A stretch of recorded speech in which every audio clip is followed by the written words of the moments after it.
Buenos días nuevamente a todos. Muchas gracias por conectarse y bienvenidos a este nuestro webinar llamado Nueva Normativa PLAFT, transformando la industria de los activos virtuales. Mi nombre es José Cuño, yo soy socio del área corporativa del Estudio Payet y hoy participaré como presentador y moderador de este webinar. Hoy día nos acompañan también Rafael Ortiz. Rafael es asociado senior del área corporativa del estudio y él está especializado en temas de regulación financiera, particularmente vinculada con fintechs, plataformas tecnológicas, activos virtuales y blockchain. Rafael es abogado por la Pontificia Universidad Católica del Perú y tiene una maestría en el Bucerius Law School eh, y el Business School Management. Y también nos acompaña Eric Palao. Eric también es asociado senior del área penal del estudio y él es especialista en el diseño e implementación y auditoría de programas de compliance penal para la prevención de riesgos de corrupción, lavado de activos y financiamiento del terrorismo. Eric también es abogado por la Universidad Católica del Perú y cuenta con una maestría en Derecho Penal de la Universidad de Sevilla y una maestría en cumplimiento normativo en Derecho Penal de la Universidad de Castilla-La Mancha. Bueno, a manera de introducción, hasta hace relativamente poco tiempo, los reguladores en temas de prevención de lavado de activos concentraban sus esfuerzos en lo que podríamos llamar actividades tradicionales, ¿no? Intermediación financiera tradicional, intermediación de valores, compraventa de inmuebles, actividades de construcción. Sin embargo, últimamente se ha dado una masificación en lo que es el intercambio y negociación de lo que se llaman estos activos virtuales. eh, y además se ha advertido que estos activos virtuales, dado que no tienen una supervisión y una regulación clara, pueden ser utilizados ciertamente para el lavado de activos, ¿no? Entonces, tanto las autoridades nacionales como los organismos intergubernamentales en materia de prevención del lavado de activos, como es el GAFI, han puesto también su foco de atención en actividades vinculadas con estos activos virtuales, ¿no? El Perú no ha sido una excepción a esta tendencia y en el 2023 se publicó el Decreto Supremo 006-2023 JUS, que se incorporó como sujetos obligados eh,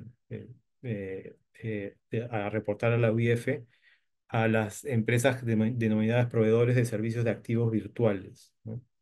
Sin embargo, para que estos efectivamente pudiesen quedar regulados, se necesitaba la publicación de normas reglamentarias, ¿no? Y hace unas semanas se publicó la resolución SBS 02648-2024, que es, digamos, el que motiva el presente webinar y donde ya se han establecido las normas reglamentarias que establecen las obligaciones que tienen que cumplir los proveedores de servicios de activos virtuales como sujetos obligados, ¿no? Entonces, el objetivo de este webinar es principalmente comentar qué obligaciones y qué requisitos deben tener los programas de prevención que implementen estos proveedores de servicios de activos virtuales. Y en esa línea, en primer lugar, Rafael nos comentará un poco acerca de los aspectos generales de los activos virtuales, qué son, ¿no? Y cómo se les regula normalmente. Y luego Eric nos comentará un poco ya de manera específica qué requisitos y características deben tener los sistemas de prevención de este tipo de entidades, ¿no? Antes de cederle la palabra a Rafael y Eric, unas cuestiones de orden previa. Si quisieran hacer preguntas a lo largo de la presentación, lo pueden hacer a través del sistema, de la plataforma. Y al final de la exposición, procederemos a dar respuesta a las mismas. Este webinar, digamos, no tiene por objetivo absolver eh, dudas específicas, ¿no? Respecto de repente ciertos activos virtuales, porque normalmente son activos bastante complejos, ¿no? De entender y no nos va a dar, digamos, este webinar el tiempo como para poder hacer un análisis profundo de los posibles casos prácticos, ¿no? Si al final del tiempo no nos alcanzara el tiempo para responder algunas de sus preguntas, les pueden enviarlas al correo eventos@prcp.com.p y procuraremos darles respuesta, ¿no? Y bueno, al final del webinar podrán ustedes encontrar la presentación y el video en nuestro blog, ¿no? Con esto les doy la palabra a Rafael. Gracias, José. Buenos días con todo. Hoy voy a exponer muy brevemente la implementación de la normativa de los proveedores de servicios de activos virtuales y cómo esta regulación se alinea con la recomendación 15 de Gafi. Lo primero que quiero mencionar es que es simplemente por un tema de orden, ¿qué es Gafi? Gafi son las iniciales del Grupo de Acción Financiera Internacional, ese es el nombre en español. Esta es una organización intergubernamental que establece estándares para combatir el lavado de activos y el financiamiento del terrorismo. Sus recomendaciones, que son actualizadas de tiempo en tiempo, son seguidas globalmente porque justamente ayudan a proteger los intereses del sistema financiero internacional. Y obviamente Perú es parte de Gafi y está obligado a seguir estos lineamientos. Gafi ha estado muy interesado en la evaluación de los desafíos que representan las criptomonedas, especialmente en los casos debido a casos muy importantes que han generado eh, traspasos de fondos ilícitos hacia el sistema financiero. Uno de los casos más importantes es el de Silk Road, ¿no? Que era una plataforma ilegal que utilizaban Bitcoin para facilitar transacciones ilícitas, ¿no? Incluía drogas, otros productos ilegales. Entonces, todos estos desafíos generaron eh, que una necesidad a nivel internacional de repensar en cómo se podía hacer para implementar ciertas obligaciones para proteger a las instituciones financieras y luchar obviamente contra el lavado de activos y el financiamiento del terrorismo, ¿no? Esta resolución, que es objeto del webinar, la resolución 2648-2024, fue emitida el 1 de agosto del 24. Entró en vigencia al día siguiente, como es natural, pero tiene un plazo le he dado un plazo hasta el 30 de noviembre para que los que se consideran proveedores de servicios de activos virtuales puedan cumplir con sus disposiciones. No obstante, hay una disposición en particular que es el capítulo 8, vinculado a la regla del viaje, la cual probablemente no vayamos a comentar sobre esa en esta presentación porque es un tema más complejo. Recién va a entrar en vigencia en 2 años desde la publicación. Eso es decir, el 2 de agosto de 2026. La regulación implementada sigue completamente la recomendación 15 del Gafi, que esta aborda los riesgos asociados a las nuevas tecnologías y los activos virtuales.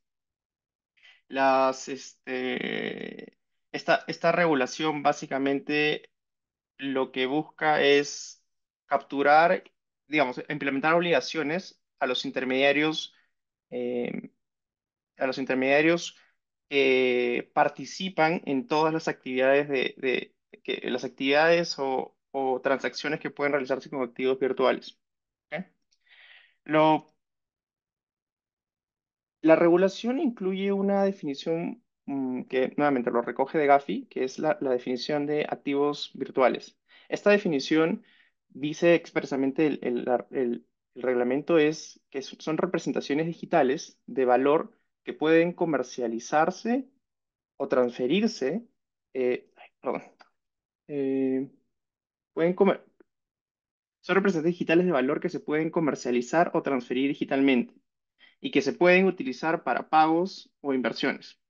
¿Ok? ¿Eso qué quiere decir? Que el activo virtual, para que sea considerado como tal, uno, se comercializa o se puede transferir digitalmente y al mismo tiempo tiene que utilizarse para pagos o inversiones. ¿Por qué es que se habla de activos virtuales y no de criptomonedas, por ejemplo, ¿no? Lo que pasa es que la regulación lo que ha intentado, y eso es algo que viene de Gafi, es que buscan ser tecnológicamente neutral o agnóstica. Eso significa que lo que no quieren es que limitar la definición a tecnologías actuales, sino que está diseñada para ser muy flexible y como para abarcar nuevos activos que puedan aparecer en el futuro, ¿no? La neutralidad es esencial para que la regulación se mantenga vigente a pesar de los cambios que vayan a ocurrir en la industria. Ahora, es importante señalar que esta definición no va a incluir otros valores o activos financieros que ya estén cubiertos en otras secciones de recomendaciones de Gafi, que por ejemplo pueden ser dinero electrónico, valores mobiliarios, porque es lógicamente esos activos ya tienen un marco regulatorio establecido. Entonces, si es que hubiese un activo virtual que tuviese todos los componentes propios de un activo tradicional, esa criptomoneda o ese activo virtual va a tener que ser tratado de la manera en como se trataría un activo tradicional, ¿no? Bajo la normativa que aplique. Entonces, cuando se habla de activos virtuales, nuevamente no estamos hablando solo de criptomonedas como Bitcoin, Ether, Litecoin, sino que abarca otros activos que aunque nuevamente podrían parecer activos financieros o valores mobiliarios, no poseen todas las características legales suficientes para ser clasificados como tales. ¿Ok? Em, y bueno, a ver, ahí se pregunta qué pasa con los tokens de utilidad, puntos de lealtad, activos digitales decorativos o tokens de gobernabilidad. En nuestra opinión, todos estos supuestos no calzan dentro de la regulación. ¿Y por qué? Porque básicamente estos o no se pueden transferir o no sirven para realizar pagos sin inversiones, ¿no? En el caso, por ejemplo, los tokens de utilidad, eh, no sé, una empresa de software quiere, o una empresa de software quiere asignar a sus clientes, usuarios, para que acceden a una capacitación específica y para probar que entraron a esa capacitación les da un token. Ese token no tiene un valor per se y normalmente no se puede transferir, ¿no? Los puntos de lealtad tampoco, porque eso es unos puntos de lealtad, por ejemplo, que tiene una aerolínea o una empresa de retail, eso tampoco va a entrar dentro de la definición. Los activos digitales decorativos, no sé, en los juegos, no sé, en Fortnite a veces dan unos accesorios digitales por pasar mucho tiempo eh, jugando, y estos activos tampoco cumplen con su establecido en la normativa. Y los tokens de gobernanza finalmente que son tokens que se otorgan dentro de un proyecto de blockchain para la toma de decisiones. Esos por sí mismos no tienen un valor financiero y tampoco se pueden comercializar ni siquiera como realizar pagos ni hacer ni es un activo de inversión, con lo cual no entraría dentro de la definición. Em, Ahora, vamos a ver sobre el alcance de la regulación. ¿Ok? Em, Esto está establecido en el artículo 2 del reglamento. Y lo que dice la regulación es que se va a comprender a cualquier persona natural o jurídica que realice actividades relacionadas con activos virtuales eh, y que obviamente tienen que estar domiciliadas o constituidas en el Perú y que como negocio realizan una más de las siguientes actividades que ahorita voy a mencionar. Y estas actividades las tienen que relacionar para o en nombre de otra persona natural o jurídica, ¿no? El primero es el intercambio entre activos virtuales y monedas fiat de curso legal. Eso, el ejemplo creo que es bastante claro, son las exchange, ¿no? El tipo Binance o eToro, etcétera. Pero nótese que la particularidad es que estos proveedores de activos virtuales tendrían que estar domiciliados o constituidos en el país. ¿Mm? El segundo supuesto es el intercambio de una o más formas de activos virtuales. Si hubiese luego también estas plataformas también permiten que se negocien o intercambien activos virtuales entre sí, eso también va a calzar. Transferencias de activos virtuales. Este supuesto es algo mucho más amplio para poder capturar cualquier supuesto, pero nuevamente, el ejemplo claro es el exchange. Eh, el supuesto 4 son las custodia y administración de activos virtuales. Aquí básicamente son las empresas que se encargan de guardar las llaves de las billeteras digitales y con las cuales se pueden realizar las operaciones, o también hacer el manejo del portafolio de los criptomonedas, ¿no? Si hay una empresa que se dedica a hacer eso, que está domiciliada y constituida en Perú, también va a calzar en ese supuesto. Y el quinto es la participación y provisión de servicios financieros relacionados con la oferta de un emisor y o venta de un activo virtual. En este supuesto, hay que ponernos a pensar en los ICOs, los Initial Coin Offerings, que se pusieron muy de moda en el 2015 y 16. Lo que quiere capturar aquí la regulación es si hay alguna empresa que se dedica a armar todos los economics, la parte financiera para que ese proyecto sea lanzado, se vendan las cripto, los activos virtuales. Em, pero no solamente tenemos que quedarnos con la idea de los ICOs, porque actualmente los ICOs me parece que ya no hay ninguno, y ahora eso ha mutado a, eh, otro tipo de esquemas, ¿no? Como cuando se lanza alguna nueva plataforma de exchange, lanzan su moneda nativa para poder fondear, para conseguir fondos para ese exchange, y bueno, eso también es un supuesto, o si alguien quiere hacer un airdrop de algún cripto que vaya a salir nuevo y eso tiene atrás un correlato de unos servicios financieros que les han explicado cómo hacer esto, a quién acercarse, etc. El proveedor de los servicios financieros podría calzar en el supuesto, ¿no? Aquí un punto importante que la normativa no parece querer capturar al emisor, sino simplemente al proveedor de los servicios financieros relacionados. Em, Hay un pequeño problema con este artículo 2, porque este es el texto de la norma. Lo que dice es los PCAB comprenden a cualquier persona natural con negocio o persona jurídica domiciliada constituida en el país que no esté cubierta en ninguna otra de las recomendaciones del GAFI. ¿Ok? Entonces, eso genera una ambigüedad porque parecería, o sea, hay dos posibles interpretaciones, que la regulación no va a aplicar para nada de aquellas personas o sujetos obligados que ya se encuentran en otro régimen o en alguna otra recomendación de GAFI. Eso sería, y con lo cual, si por ejemplo, no sé, un emisor de dinero electrónico que ya está dentro de alguna otra recomendación de GAFI, que ya tiene una regulación de SPLAFT, y además se pone a hacer actividades con activos virtuales, parecería que no entrara dentro de la regulación.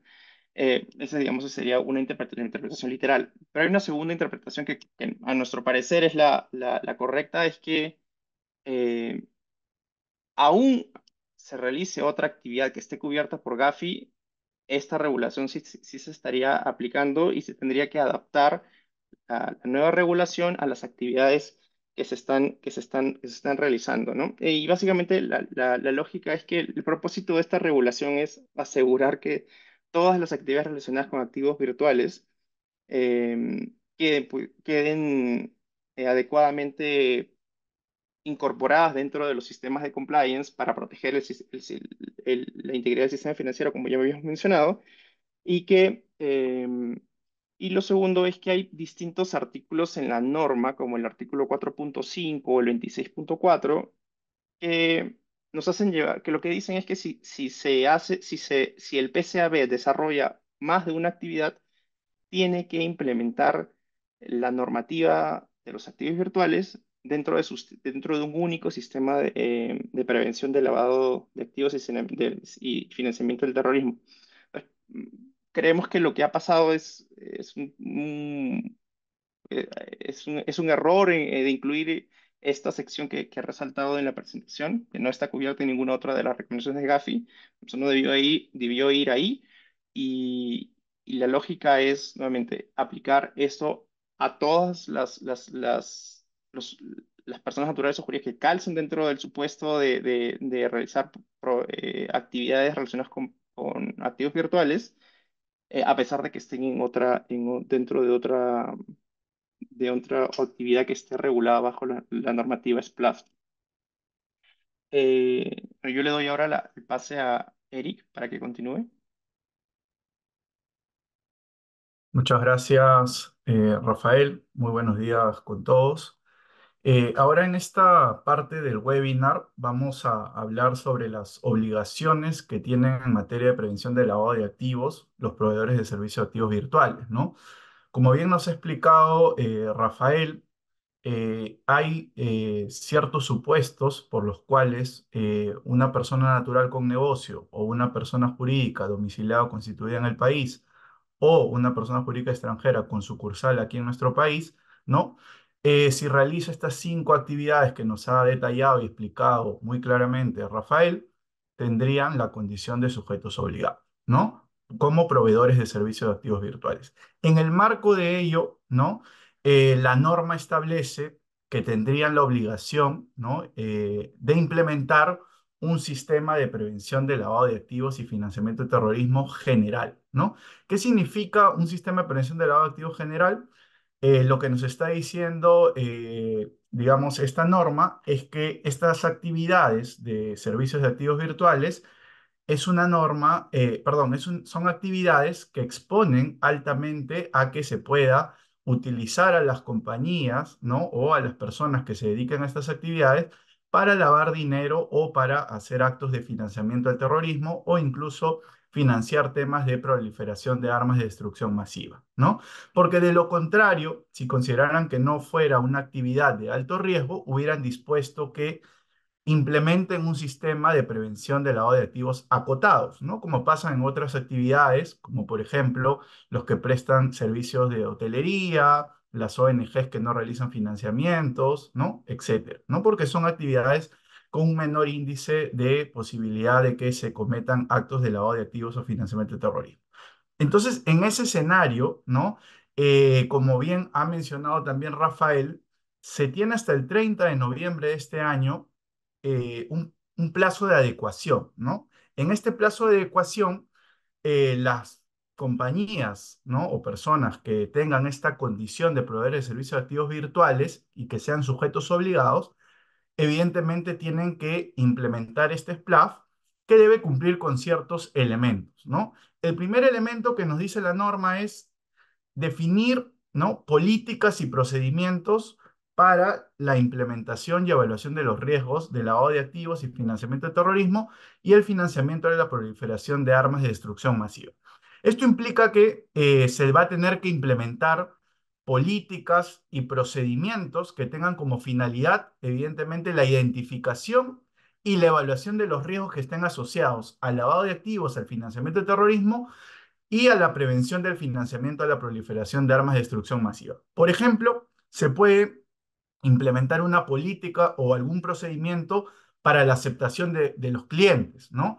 ¿Qué significa esto? Que a través de esta política o procedimiento, por ejemplo, se identifique los criterios y regímenes de debida diligencia de clientes y sobre todo los lineamientos respecto de la realización de operaciones en base a los tipos de clientes que puedan presentar un mayor riesgo de lavado de activos o financiamiento de terrorismo en función justamente a la evaluación de riesgos que se haga, ¿no?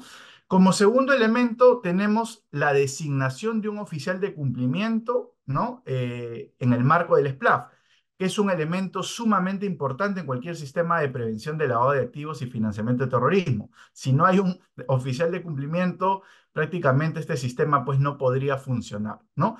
Esta designación es importante tener en cuenta que se tiene que comunicar a la UIF en un plazo de 15 días desde que se produce la designación. ¿Cuándo se materializa la designación? Cuando se realiza en el caso de una persona jurídica, por ejemplo, el acta de directorio, si es que la persona jurídica cuenta con un directorio, ¿no? O a través de un acta de gerencia general. Entonces, si es una persona jurídica, la regla general es que lo haga el directorio, pero si no cuenta con un directorio, la designación la puede hacer el gerente general.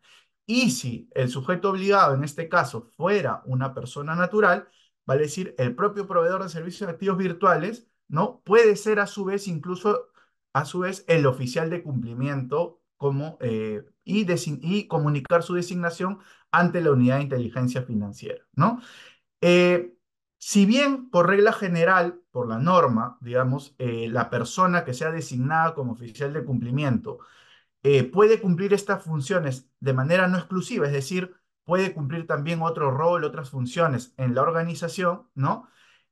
Podría pasar también que la UIF pueda modificar esta condición del oficial de cumplimiento y establecer que tenga que realizar sus funciones de manera exclusiva, siempre que considere pues que al estar cumpliendo más de un rol en la compañía, quizás no pueda estar cumpliendo su función correctamente como oficial de cumplimiento y sobre todo tomando en cuenta los riesgos a los que pueda estar expuesto el sujeto obligado, ¿no?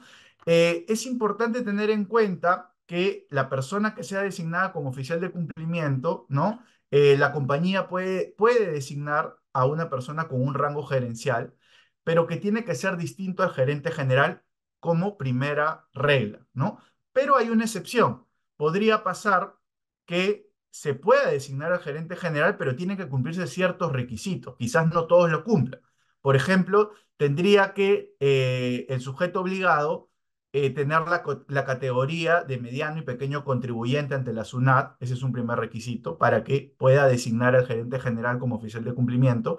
Otro supuesto es que no puede pasar de más de 10 trabajadores, ¿no? La compañía no debe pertenecer a un grupo económico y obviamente no debe desarrollar, ¿no? Alguna otra actividad por la cual sea considerado como sujeto obligado, ¿no? O sea, imaginemos que fuera una inmobiliaria, un banco u otra actividad regulada, no podría ahí designar en ese caso al gerente general. Y es importante tener en cuenta que la persona que designen como oficial de cumplimiento debe cumplir ciertos requisitos, ¿no? Hay un listado de requisitos que está en la resolución SBS, ¿no? Sobre este tema, pero las principales voy a mencionar, ¿no? Principal, nos dice que debe tener experiencia, ¿no? En las actividades propias del proveedor de servicios de activos virtuales, o sea, debe conocer cómo es el manejo de todas estas actividades por las cuales el proveedor de servicios de activos virtuales está regulado, ¿no? Y tiene la condición de sujeto obligado, para que justamente pues, pueda conocer y entender y identificar correctamente los riesgos a los que pueda estar expuesto el sujeto obligado.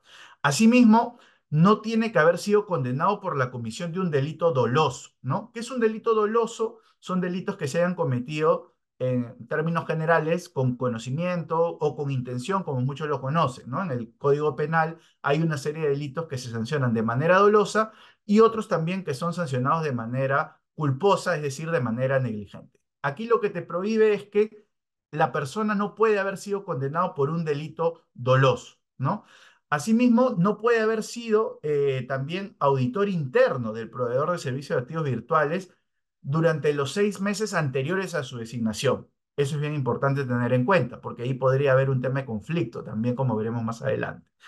Y sobre todo este tema es bien importante, ¿no? Se tiene que acreditar que tenga un vínculo laboral o contractual directo con el proveedor de servicios de activos virtuales y gozar de autonomía e independencia en el ejercicio de sus responsabilidades y funciones, ¿no? Es bien importante esa relación laboral, vale decir, si trabaja directamente en la compañía, ¿no? O contractual porque podría ser contratado para prestar el servicio de oficial de cumplimiento en la organización. Y se debe garantizar su autonomía, ¿no? Independencia en sus labores. Esto implica que también se le dote de recursos para que justamente pueda cumplir adecuadamente con sus funciones, ¿no? También es importante señalar que se podría nombrar un oficial de cumplimiento alterno. ¿Esto qué significa? Que podría pasar pues que el oficial de cumplimiento, por decirlo, el titular, ¿no? En algún momento tenga que salir de vacaciones o tenga que estar ausente, de repente por temas de enfermedad, o cualquier otra situación, que de repente un viaje, y entonces el oficial de cumplimiento alterno sería la persona que lo supla durante ese periodo de ausencia, ¿no? Al oficial de cumplimiento, ¿no? Entonces, hay compañías que deciden nombrar un oficial de cumplimiento y a su vez también un oficial de cumplimiento alterno. Y también te da la posibilidad de que si tú como sujeto obligado formas parte de un grupo económico, imaginemos que están regulados en diversas actividades como sujetos obligados, ¿no? Y pertenecen al mismo grupo económico, pueden designar un oficial de cumplimiento corporativo, que sería el oficial de cumplimiento de todas las empresas del mismo grupo económico que tienen la condición de sujetos obligados. Aquí lo importante es tener en cuenta que si se opta por la designación de un oficial de cumplimiento corporativo, esta persona sí tiene que cumplir su función de manera exclusiva, es decir, solo podrá ejercer el cargo de oficial de cumplimiento para todas las empresas, ¿no? Y a su vez va a contar con coordinadores en cada una de las compañías a las cuales él presta, digamos, la función de oficial de cumplimiento corporativo, que serán como sus oficiales de enlace, por llamarlo así, o apoyo, ¿no? En toda esta función de cumplimiento corporativo. Y bueno, sus principales funciones que nos dice la norma que debe tener el oficial de cumplimiento es principalmente ser el responsable de que este sistema de prevención sea implementado y funcione adecuadamente, ¿no? Además va a ser el interlocutor entre el proveedor de servicios de activos virtuales y la UIF, ¿no? Va a también llevar el registro de operaciones, ¿no? Detectar, pues obviamente, como veremos, las operaciones, calificar las operaciones como sospechosas y tiene también como una obligación principal remitir un informe anual como oficial de cumplimiento ante la Unidad de Inteligencia Financiera y evidentemente atender cualquier requerimiento de información y proteger la información y los documentos que estén vinculados al sistema de prevención de lavado de activos. Y un tema importante es que se debe de preservar la identidad, ¿no? Del oficial de cumplimiento, ya sea el oficial de cumplimiento titular, el alterno o el corporativo, y por eso es que la UIF cuando lo designen y acepte su designación, va a otorgarle unos códigos que va a tener que ser utilizados al momento de cualquier comunicación que realice con la unidad de inteligencia financiera. Y bueno, luego también nos dice la normativa que hay que establecer políticas de debida diligencia, ¿no? Tanto para clientes, colaboradores, proveedores y beneficiarios finales, ¿no? En el caso de clientes, es importante conocer al cliente, ¿no? Respecto a cada operación. Y por eso el proveedor de servicios activos virtuales debe identificarlo en el momento, ¿no? De iniciar las relaciones comerciales y también lo puede hacer a lo largo de la relación con el cliente, ¿no? Independientemente de las características que tenga el cliente o de la frecuencia en que realice estas operaciones, ¿no? Para ello, este proceso de debida diligencia tiene que ser realizado bajo un enfoque basado en riesgos y se tienen que realizar ciertas etapas en este proceso de debida diligencia, ¿no? Una primera etapa es la de identificación. ¿Qué es la identificación? Recabar información del cliente para conocer sus datos básicos, ¿no? Entonces nos va a brindar sus nombres, sus apellidos, su domicilio, su razón social, su RUC, etcétera, ¿no? Una serie de información. Toda esa información que podamos recabar, tiene que haber una segunda etapa que es la verificación. ¿Qué es la verificación? Contrastar, revisar y validar justamente la información que proporciona el cliente. Una vez que se haya validado, que no surja ninguna señal de alerta, como por ejemplo que te pueda brindar de repente una información falsa, o que pueda aparecer alguna información inconsistente en lo que te han brindado, digamos que se haya admitido el cliente, post admisión del cliente, también te dice la norma que debe haber una etapa de monitoreo, ¿no? ¿Qué significa la etapa de monitoreo? Hacer una revisión periódica también sobre el cliente, ¿no? No se establece un plazo de este monitoreo, pero bueno, las buenas prácticas de cumplimiento, de compliance, los estándares internacionales, establecen que esto se puede realizar de manera anual e incluso en situaciones que sean clientes de alto riesgo, esto se podría incluso realizar un monitoreo de manera bianual, de repente a mitad de año y luego a fin del año, ¿no? Y bueno, para el tema de la debida diligencia de clientes, la norma te establece tres regímenes, ¿no? Que se tienen que tener en cuenta, ¿no? Si el cliente realizar operaciones por montos inferiores a $1.000, ¿no? O su equivalente a moneda nacional, la norma te dice que ahí tienes que hacer un régimen simplificado, ¿no? O sea, un régimen bien básico, en el cual vas a recabar únicamente los nombres y su documento de identidad, si es persona natural, o por ejemplo, razón social y RUC, si es persona jurídica. Pero donde quizás calcen la mayoría de los clientes serán aquellos que cuando, por ejemplo, realicen operaciones por cualquier monto y el medio de pago utilizado o el monto retirado sea en efectivo. Ese es un primer supuesto. O también cuando el cliente realice operaciones por montos iguales o superiores a $1.000 o a la moneda equivalente. En ese caso, se tiene que aplicar un régimen general de debida diligencia al cliente, que implica recabar más información que la que mencioné anteriormente, como por ejemplo conocer el objeto social de la compañía, identificación de sus beneficiarios finales, de la persona jurídica, ¿no? Eh, Identificación de quién ejecuta la operación, de quién es el beneficiario final de la operación, el origen de los fondos, entre otros aspectos, ¿no? Y también hay un tercer régimen que es el régimen reforzado, que esto ya aplica pues a clientes que de repente demuestren un patrón que no corresponde con su perfil de riesgos, de lavado de activos, ¿no? O de repente ciertos clientes que están más expuestos a riesgos de lavado de activos y de financiamiento de terrorismo, ¿no? Como por ejemplo, la norma te dice que necesariamente este régimen se aplica para clientes nacionales o extranjeros que no residan aquí en el Perú, para personas jurídicas no domiciliadas, ¿no? Para fideicomisos, para los PEP o familiares de PEP, para personas naturales o jurídicas que estén investigadas por delitos de lavado de activos o de financiamiento de terrorismo, o que estén vinculadas a su vez con personas naturales o jurídicas que estén en una investigación o en un proceso judicial por lavado de activos o financiamiento de terrorismo, y también aquellos que estén dedicados a servicios de corresponsalía con empresas extranjeras constituidas en países con nula imposición tributaria o que no cuenten con regulación o supervisión bancaria. En esos casos, ya se tiene que hacer un trabajo más arduo, ¿no? Donde se puede incluso recolectar información de listas negativas, las llamadas blacklist, listas negras, y también recabar información de noticias públicas, ¿no? Esto se puede hacer ingresando a listas que son públicas, lo puede hacer cualquier persona, o también hay software que se contratan donde uno ingresa pues el dato de la persona que quiere revisar y le aparece pues toda la información si es que está o no en una lista negativa o aparece en alguna noticia pública que pueda estar vinculada a un tema delictivo de lavado de activos o financiamiento de terrorismo. Y luego, en el caso también de los beneficiarios finales, te dice que es importante que se incorporen todos los mecanismos necesarios para identificar correctamente al beneficiario final de la operación. En el caso de los directores y trabajadores, hay que hacer que firmen una declaración jurada donde detallen su información personal y patrimonial, así como sus antecedentes laborales, policiales y penales, y esto tiene que ser actualizado por lo menos una vez al año, ¿no? En el caso de los proveedores, se les también tiene que requerirse la información, como por ejemplo información personal, años de experiencia en el mercado, ¿no? E incluso se les tiene que hacer firmar una declaración jurada de no tener antecedentes penales, si es que es una persona natural el proveedor, o si es una persona jurídica, una declaración jurada donde diga, ¿no? Que no cuenta con una sanción bajo el Código Penal, que son las medidas accesorias del artículo 105, o bajo la ley 30.424, que es la ley que regula la responsabilidad penal de las personas jurídicas, ¿no?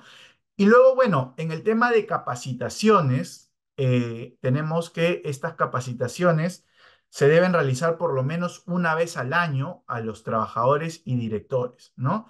Esta capacitación podría ser realizada por el propio oficial de cumplimiento de la organización o por externos, ¿no? Que tengan especialización en estos temas y evidentemente lo recomendable es que emitan una constancia que acredite, ¿no? La realización de la capacitación. Desde nuestra perspectiva, ¿no? Al ser un tema bastante técnico, lo recomendable sería que la persona que dicte la capacitación tenga el conocimiento suficiente sobre la parte tecnológica, ¿no? Vinculado a este tema de activos virtuales y también este enfoque sobre los riesgos penales en materia de lavado de activos y financiamiento del terrorismo. Incluso, ¿no? Al ser pues este tema, como les digo, complejo, ¿no?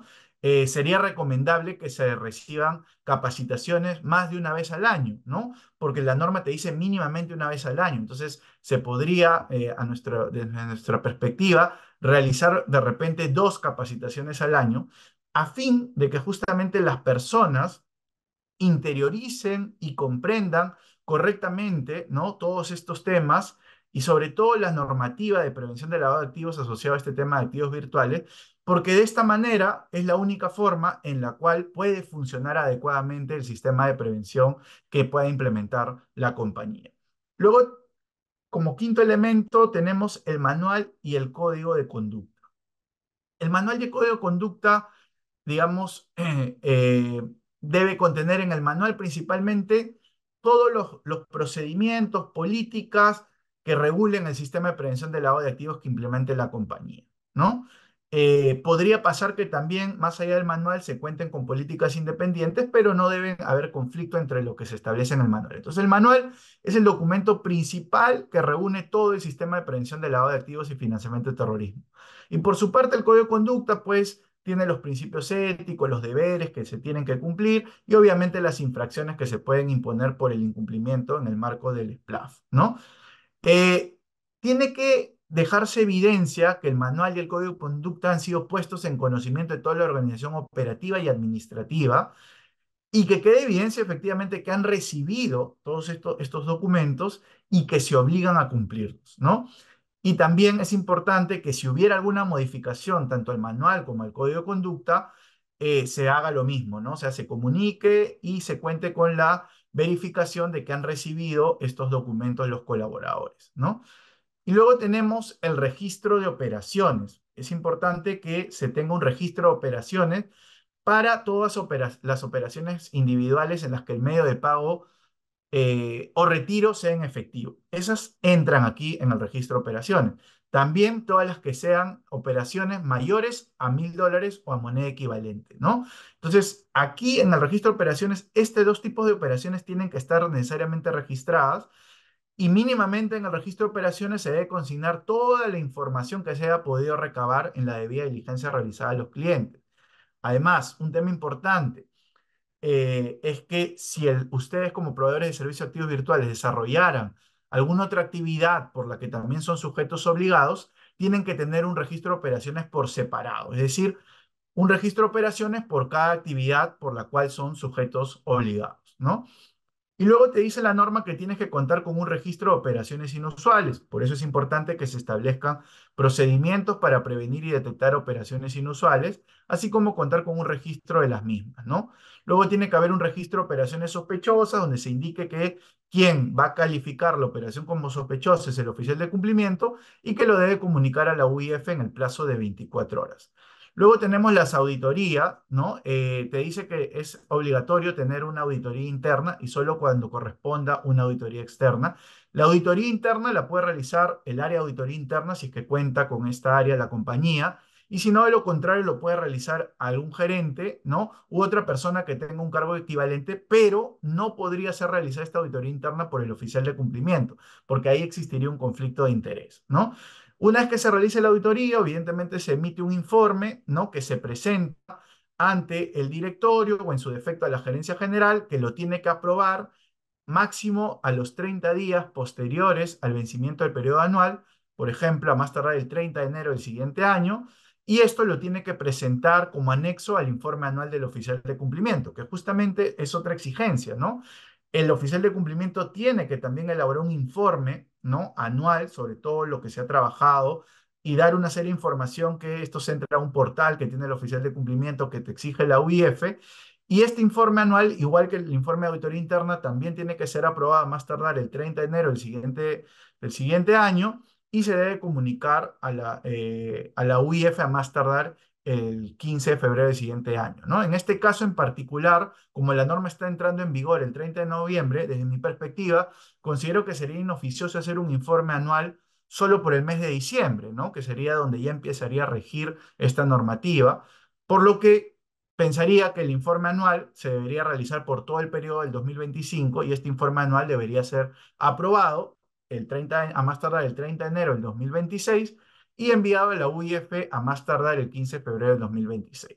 Y bueno, además se tienen que establecer mecanismos de atención de los requerimientos de información que básicamente los puede realizar las autoridades, en este caso la UIF, la Fiscalía, el Poder Judicial, y los tiene que atender evidentemente el oficial de cumplimiento, y se tiene que conservar y llevar un registro de la información, ¿no? Que esté vinculada al SPLAF, y esto se tiene que conservar por un plazo no menor de 5 años. Siguiente diapositiva, Rafael, por favor. Ahora vamos a ver las principales señales de alerta en el marco del SPLAF, ¿no? Esto han sido recogidas estas señales de alerta de un informe que emitió la GAFI, ¿no? Sobre el tema de activos virtuales y las vamos a comentar rápidamente, ¿no? En el tema de alertas vinculadas a las operaciones, te dice que, imaginemos una primera alerta, es que se estructuren operaciones de activos virtuales en pequeñas cantidades o en efectivo, ¿no? Luego te dice que se realicen múltiples operaciones de alto valor en un periodo de 24 horas, en un patrón escalonado y regular, sin más operaciones registradas durante un largo periodo posterior, lo cual es particularmente común en casos relacionados con ransomware, ¿no? Que son los también llamados secuestro de datos, o en una cuenta recién creada o previamente inactiva, ¿no? Luego que se retiren los activos virtuales de un proveedor de servicios de activos virtuales y depositarlos inmediatamente en una cartera privada, ¿no? Otra situación es que se depositen activos virtuales en direcciones identificadas como tenedoras de fondos robados o que estén vinculadas a actividades ilícitas. Luego hay otras señales de alerta vinculadas a los patrones de operación, ¿no? Que por ejemplo, cuando el cliente realice un depósito elevado a fin de vincularse con un proveedor de servicios de activos virtuales, o cuando por ejemplo su perfil no cuenta con el respaldo económico suficiente, ¿no? Cuando, por ejemplo, también un nuevo usuario intente negociar el saldo completo de los activos virtuales o los retire y posteriormente intente enviar el saldo completo fuera de la plataforma, ¿no?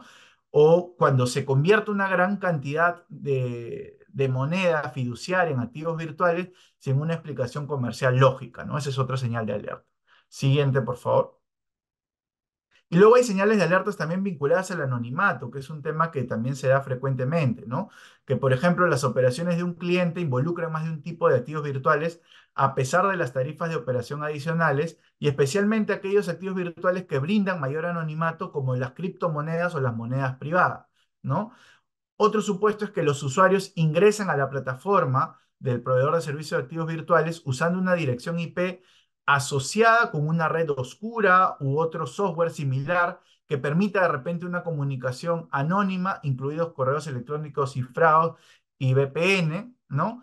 O que se utilicen los cajeros automáticos o kioscos de activos virtuales para operaciones pequeñas repetidas, a pesar de que las tarifas de operación son más elevadas, ¿no? Luego también hay otras señales de alerta sobre los remitentes o los beneficiarios, ¿no?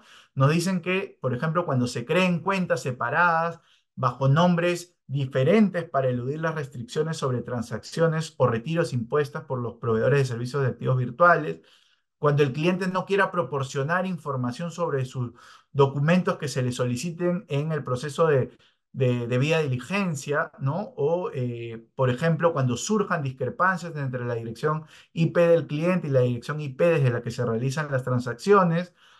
Por ejemplo, también cuando la dirección de activos digitales del cliente aparezca en foros públicos asociados con actividades ilegales o esté en jurisdicciones sancionadas, ¿no?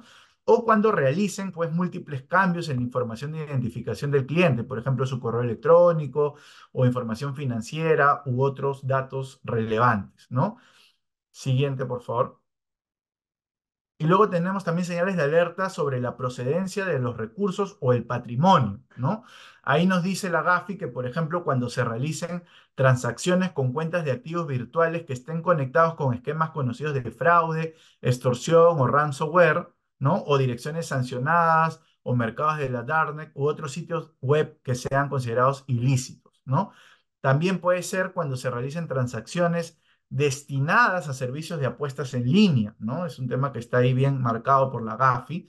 Y otro tema es que cuando la mayor parte del origen del patrimonio de un cliente se derive de inversiones en activos virtuales, ¿no?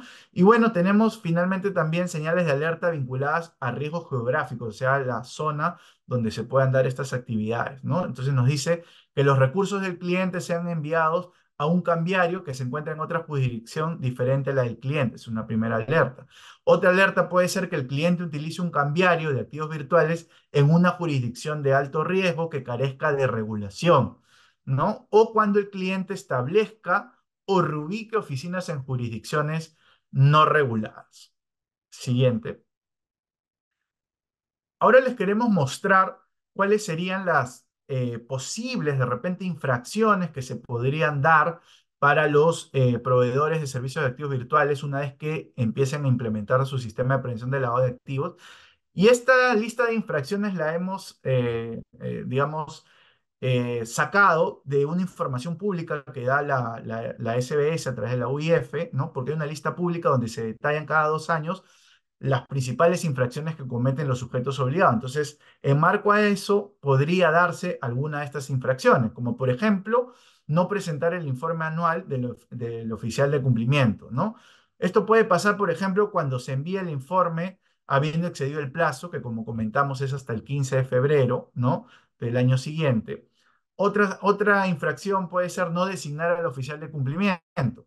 Esto, por ejemplo, cuando no por más que de repente se realice la designación del oficial de cumplimiento por parte del directorio, no se llega a comunicar esta designación a la UIF o cuando se hace de repente de manera extemporánea, ya que hay que tener en cuenta que, como mencionaba, solo se tienen 15 días después de su designación para comunicarlo a la unidad de inteligencia financiera. Otra tercera infracción es no registrar las operaciones conforme a la normativa, ¿no? Esto puede pasar, imaginemos que el proveedor de servicios de activos virtuales, que también es sujeto obligado por otra actividad, consigna en un solo registro de operaciones las actividades, ¿no? Por las cuales está regulado, ¿no? Y como hemos visto, según la norma, lo dice claramente, el registro de operaciones tiene que ser realizado de manera independiente por cada actividad por la cual sea sujeto obligado, ¿no? Luego, una cuarta infracción podría ser incumplir con las condiciones y los requisitos exigidos en el manual de PLAF, que de repente el manual esté incompleto, no se regule alguno de los temas que como sujeto obligado debes contar en tu sistema de prevención de lavado de activos. Además, comentarles que en mi experiencia he visto que la UIF está siendo bien rigurosa en revisar los manuales, ya que muchas veces se hacen manuales que parecen una copia literal de la norma y ello no debe ser así, ya que el manual debe cumplir con los requisitos de la norma, pero además reflejar lo que realmente tiene y hace la compañía para prevenir justamente sus riesgos en el marco del sistema de prevención de lavado de activos y financiamiento de terrorismo, ¿no? Luego, una quinta infracción podría ser no tomar acciones oportunas y debidas para absolver las observaciones dispuestas por la superintendencia. Es que puede pasar que hayan observaciones que haga la UIF como parte de su supervisión y que las haga a modo de recomendación y estas no sean levantadas oportunamente por el sujeto obligado, ¿no? Otra infracción puede ser incumplir con la implementación de las medidas correctivas dispuestas por la superintendencia. Por ejemplo, no cumplir con subsanar exigencias que son de obligatorio cumplimiento, ¿no? Dentro de los plazos, obviamente, que se les dé. Luego, una séptima infracción podría ser no aplicar los procedimientos de detección de operaciones inusuales y sospechosas, que no se revise, por ejemplo, o califique la operación sospechosa, o que habiéndola incluso calificado no sea reportada dentro del plazo de 24 horas por parte del oficial de cumplimiento. Otra infracción podría ser transgredir el deber de reserva, ¿no? Hay que tener en cuenta que las comunicaciones, operaciones y registros y toda información que forme parte del SPLAF, ¿no? Tienen el carácter de confidencial y están impedidos, pues, de comunicar dicha información que haya sido solicitada y o proporcionada a la UIF, ¿no? No se puede esto comunicar a terceros. Y una novena infracción es incumplir con las responsabilidades del oficial de cumplimiento. Por ejemplo, que no cumpla correctamente con alguna de las funciones que hemos comentado ya anteriormente. Y finalmente, no haber recibido capacitación anual sobre estos temas, ¿no? Como sabemos, es parte de las obligaciones que contempla la norma que por lo menos una vez al año se tiene que hacer las capacitaciones. Si no se cumple con ello, podría pasar que reciban infracción, una infracción de este tipo. Siguiente, por favor. Y bueno, y si recibieran, digamos, infracciones, las sanciones que podrían recibir, pues pueden ser desde leve, grave, muy grave, y seguramente las mayores infracciones estén reguladas en el aspecto de grave, ¿no? Donde las multas, si es persona natural, puede llegar hasta 6 UITs y si es persona jurídica, hasta 20 UITs, ¿no? Siguiente, por favor. Y bueno, a modo de conclusión, comentarles que La regulación implementada que hemos conversado el día de hoy sigue pues las pautas internacionales establecidas por el Gafi y busca asegurar, ¿no? Que los proveedores de servicios de activos virtuales operen bajo un marco de prevención contra el lavado de activos y financiamiento de terrorismo. Una segunda conclusión que ustedes han podido observar es que el plazo para cumplir con las disposiciones, con excepción de la regla de viaje, como bien lo mencionó Rafael, es hasta el 30 de noviembre del 2024, ¿no? Todavía se tiene un periodo para adecuarse a esta normativa en caso les resulte aplicable. Y el tema de la regla de viaje es en 2 años, o sea, a partir del 2 de agosto del 2026, ¿no? Esta regulación, como hemos visto, aplica principalmente a los intermediarios de activos virtuales. Asimismo, hay que tener en cuenta que los proveedores de servicios de activos virtuales tienen que definir, ¿no? Los riesgos a los que están expuestos y en función a ello, obviamente van a tener que definir los controles, ¿no? Para mitigar estos riesgos. Asimismo, deben implementar el sistema de prevención del lavado de activos con todas las obligaciones que he comentado, ¿no? Porque de lo contrario podrían ser pasibles de ser sancionados por la UIF. Y además, si hay las señales de alerta que puedan ser identificadas, tienen que ser monitoreadas constantemente por los proveedores de servicios de activos virtuales a fin de evitar o prevenir que justamente sean utilizados para la comisión de delitos de lavado de activos y financiamiento del terrorismo.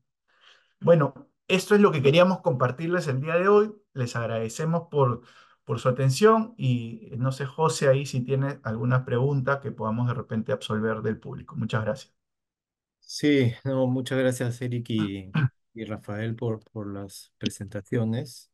Sí tenemos algunas preguntas, digamos, por tema de limitación de tiempo, quizá vamos a escoger un par para cada uno de ustedes.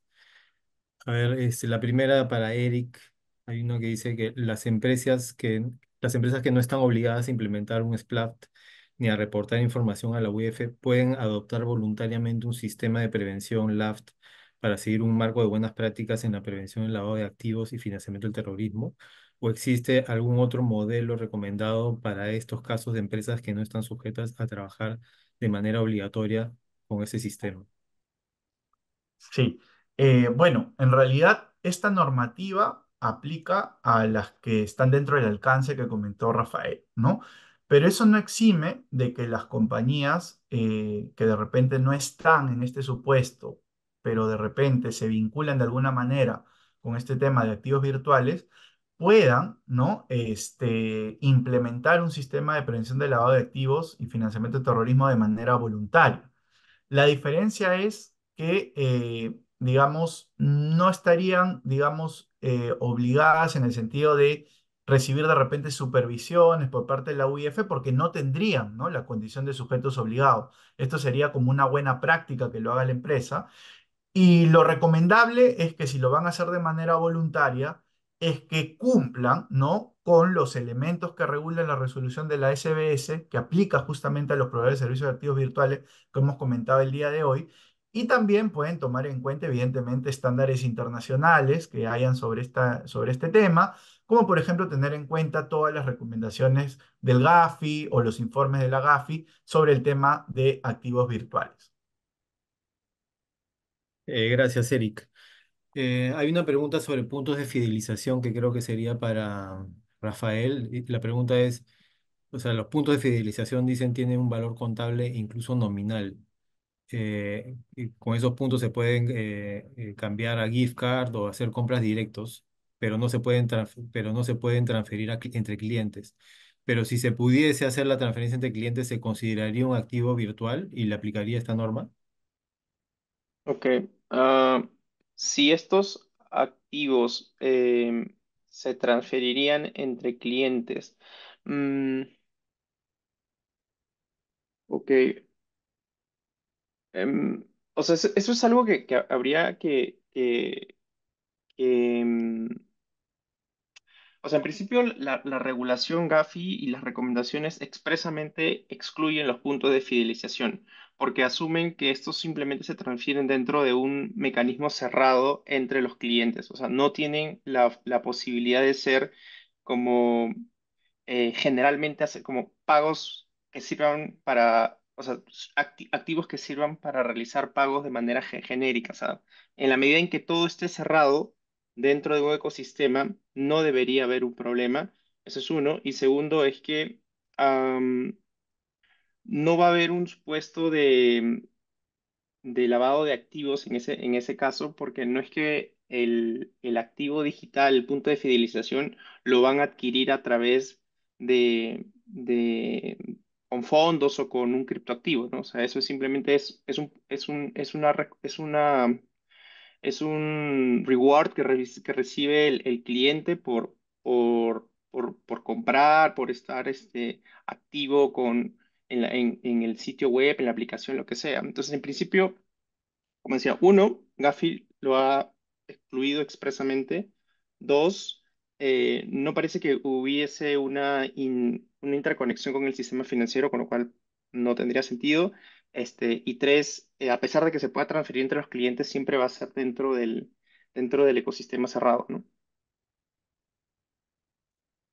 Gracias, Rafael. Eric, hay una pregunta vinculada con el tema de los requisitos del sistema de prevención, si es que se requiere contar con una matriz de riesgos y por otro lado, cómo se entrelaza cuando hay una empresa que es sujeto obligado por diferentes actividades, incluyendo esta de activos virtuales, cómo conversan los diferentes sistemas de prevención. Sí, bueno, si bien sobre el tema de matriz de riesgos, la norma no indica expresamente que se debe implementar una matriz de riesgos, pero obviamente parte de las obligaciones que se han incorporado, ¿no? Es que se implementen políticas y procedimientos justamente para la identificación y evaluación de riesgos. Por lo que, evidentemente, contar con una matriz de riesgos cumpliría a cabalidad con dicha obligación, ¿no? Entonces, en esta matriz de riesgos, yo creo que sí es necesario implementarla y ahí se tienen que tomar en cuenta ciertos factores, ¿no?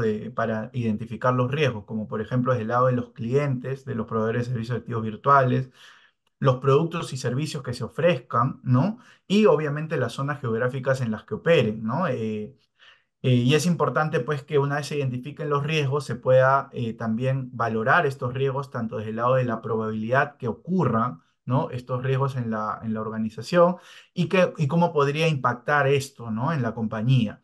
Y para ello también se tienen que establecer evidentemente los controles que sean necesarios para mitigar cada uno de los riesgos que se hayan identificado y evaluado, ¿no? También un tema importante es que estos riesgos van a tener que ser evidentemente revisados, ¿no? Si es que ingresan a realizar a una nueva actividad que los regule dentro de los servicios de activos virtuales y también por marco normativo, esto tiene que ser actualizado en un plazo no mayor a 3 años. Y contestando la segunda pregunta que me hacía José sobre el tema de que si ya eres sujeto obligado por otra actividad, ¿no? Uno puede ser sujeto obligado, como comentaba, de más de una actividad, y en ese caso lo que se tiene que hacer es implementar un solo sistema de prevención de lavado de activos, ¿no? Uno solo, pero que cubra todas las actividades y obligaciones por las cuales eres sujeto obligado, ¿no? Porque no podría pasar que si, por ejemplo, yo soy sujeto obligado de una actividad en la cual me exigen tener solamente debida diligencia, por ejemplo, de clientes y no de proveedores, mientras que en el de activos virtuales sí me exigen tener debida diligencia de proveedores, yo no considere dentro de mi sistema de prevención la debida diligencia de proveedores, porque estaría ahí no cumpliendo con la normativa de servicios de activos virtuales. Entonces, se puede tener un solo SPLAF, pero cumpliendo con todas las obligaciones por las cuales eres sujeto obligado en las distintas actividades que realices, ¿no? Gracias. Una última pregunta para Rafael. Es una pregunta un poco más general. Dice, ¿qué son los activos virtuales? Dice, las tarjetas de crédito o débito pueden considerarse. Las tarjetas, por ejemplo, de Starbucks pueden considerarse activos virtuales. Ujú. Y, digamos, pregunta de manera más general, ¿cuáles son las características que califican a un determinado activo como activo virtual, ¿no? Y si hay algún ejemplo que se vea de manera común o cotidiana en el día a día, ¿no? Ok, como señalé al inicio, la definición que tiene la regulación es ambigua. Es ambigua y lo hace adrede para poder capturar la mayor posibilidad de nuevos activos que vayan apareciendo en el mercado. Ya, pero lo que sí es importante entender es que si bien es ambigua, tiene una regla de exclusión. Es decir, todo aquello que esté regulado por o que esté incluido dentro de otra recomendación de Gafi, que eso significa que está regulado en otro marco normativo aplicable, por ejemplo, en el caso de las tarjetas de débito y crédito, los bancos, que son a veces los emisores, están regulados, tienen sus sistemas de compliance. Entonces, todo el tema de tarjetas de crédito y débito sale de la definición por, porque, porque la definición claramente te está diciendo que lo que ya está regulado no lo vamos a incorporar aquí. Entonces, salen las tarjetas de débito y crédito. La definición, como dije, son representaciones digitales de valor que se puedan comercializar o transferir digitalmente y que se puedan utilizar para pagos o inversiones. Y de ahí nuevamente se excluye el dinero electrónico, por ejemplo, cualquier valor que vaya a emitir el Banco Central de Reserva y todo lo que está regulado en otras partes de la regulación peruana. Respecto a las tarjetas de Starbucks, en realidad, en principio no, porque, o sea, usas cash para comprar la tarjeta, ¿no? O sea, con la tarjeta y con esa tarjeta, compras un valor, entonces, no hay un intercambio entre no, digamos, la tarjeta per se, o sea, el ingreso de los fondos no estaría calificando como un activo virtual. Nuevamente, como dije, los puntos de fidelización, las tarjetas que se puedan utilizar solamente dentro de un ecosistema cerrado, como son las tarjetas de Starbucks, esas no van a entrar dentro del supuesto. Sobre todo porque las tarjetas no es que los fondos no los puedes usar para pagar otros bienes o servicios, ¿no? O tampoco es que lo puedas volver a meter al sistema financiero, simplemente se va a quedar cerrado en la compra de, de- de productos en Starbucks. Y la última parte era vinculado a otros supuestos distintos a criptoactivos que se ven de manera más común. Eh, Diría que en realidad todo lo que es común ya está regulado en otras secciones, así que lo principal que ahora se ve van a ser criptoactivos. Y ya para cerrar, justo vinculado con esta última respuesta, Rafael, preguntan si es que el hecho de que haya un ecosistema cerrado hace que ya como regla general no estés dentro del alcance de esta norma. Ok, yo creería que lo que hay que analizar ahí, y obviamente esto de aquí, entiendo que la UIF va a abrir un canal un espacio para hacer preguntas, porque la norma, como han visto, si lo han tenido el tiempo de revisar, está abierta y la misma Gafi tiene muchas, muchas dudas, preguntas y por eso hace actualizaciones de tiempo en tiempo. Entonces, como regla general,